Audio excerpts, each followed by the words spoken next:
Irrigation ডেভেলপমেন্টের জন্য আমি বাগাইছড়ি, দিঘি নালা এবং পানছড়িতে মেসিভ ওয়েতে আমাদের ইরিগেশন সিস্টেম ডেভেলপ করতে হবে।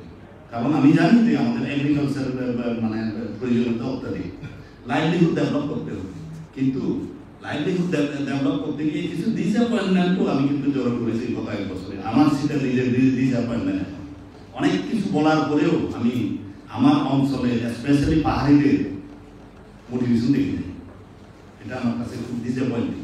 তারপরে অন্যান্য যেগুলি আছে স্কুল এডুকেশন নিয়ে দয়া করে আমার খুব জানা আছে এডুকেশন নিয়ে কী করতে হবে। 6 কোটি টাকার অলরেডি আমি মাল্টিমিডিয়া ক্লাসরুম মোটামুটি অর্ধেক হয়ে গেছে। টাকা দিতে পারলে আরও অর্ধেকের মাল্টিমিডিয়া দিয়ে যাবে তারা। এগুলি আমরা বিভিন্ন স্কুলগুলোতে আমরা ভাগ করে দেবো।